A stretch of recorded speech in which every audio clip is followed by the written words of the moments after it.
Na aula em que estudamos as leis de Newton, a gente definiu uma grandeza chamada momento linear, que tem a ver com a massa e com a velocidade de um corpo em movimento.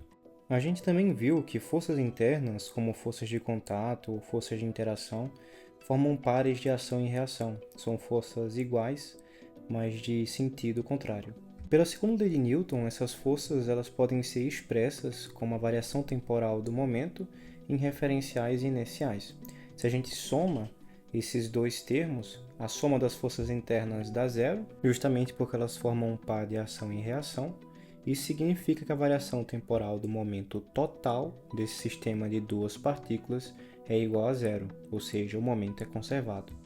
Porém, num segundo cenário, se existem forças externas sendo aplicadas aos corpos, não só forças internas, isso significa que a soma agora dessas forças externas é igual à variação temporal do momento total desse sistema.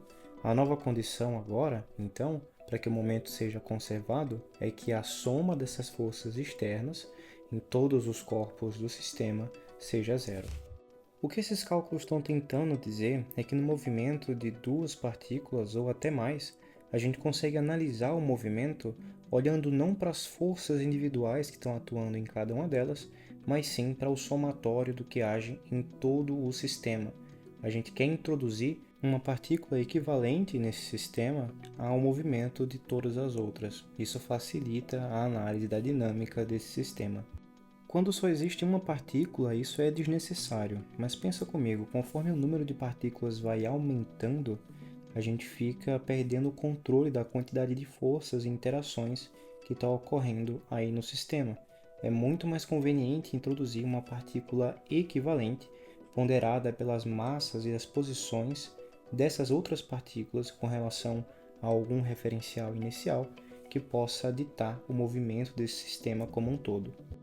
Tudo isso é baseado nas equações que a gente desenvolveu agora há pouco. Uma partícula com momento total P maiúsculo, que é a soma de P1 mais P2, ou quantas partículas ainda tenho no sistema.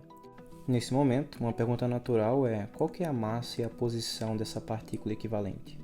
O raciocínio é bem simples, a gente escreve o momento total dessa partícula equivalente como a soma dos momentos individuais das partículas presentes no sistema e impõe uma expressão para esse momento total, igual que a gente já está acostumado, uma massa equivalente vezes a variação temporal da posição equivalente. Quando a gente faz essa construção, os termos aparecem naturalmente. A massa equivalente é simplesmente a soma das massas individuais das partículas. Já a posição equivalente ela é dada como a média ponderada das posições dessas partículas, sendo os pesos as massas. Pelo fato da gente usar as massas para ponderar onde está essa partícula equivalente, a gente chama esse local geométrico onde ela se encontra de centro de massa.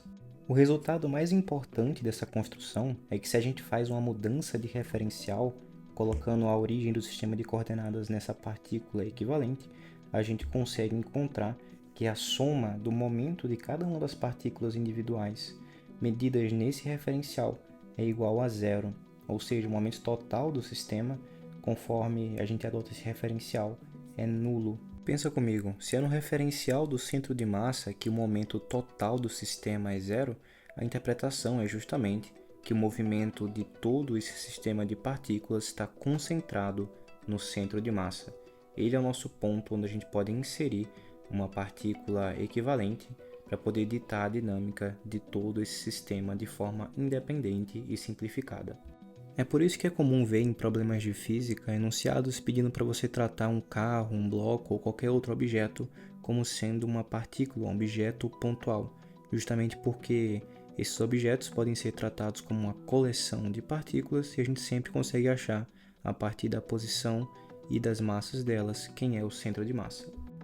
Toda essa discussão pode ser generalizada para um sistema de mais de duas partículas, um número n de partículas inteiro. É só colocar mais termos nas equações, quando a gente somar, a gente vai chegar nas mesmas conclusões.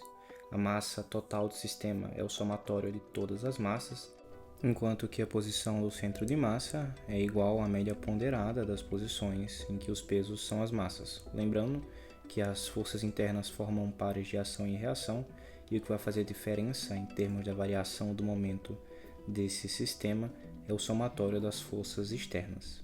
Todo esse formalismo se aplica a um agrupamento discreto de partículas, mas você pode se perguntar, e se a distribuição for contínua? Ou seja, eu tiver um corpo ali com um número basicamente infinito de partículas, e só o que a gente conhece é a densidade de massa ao longo desse volume.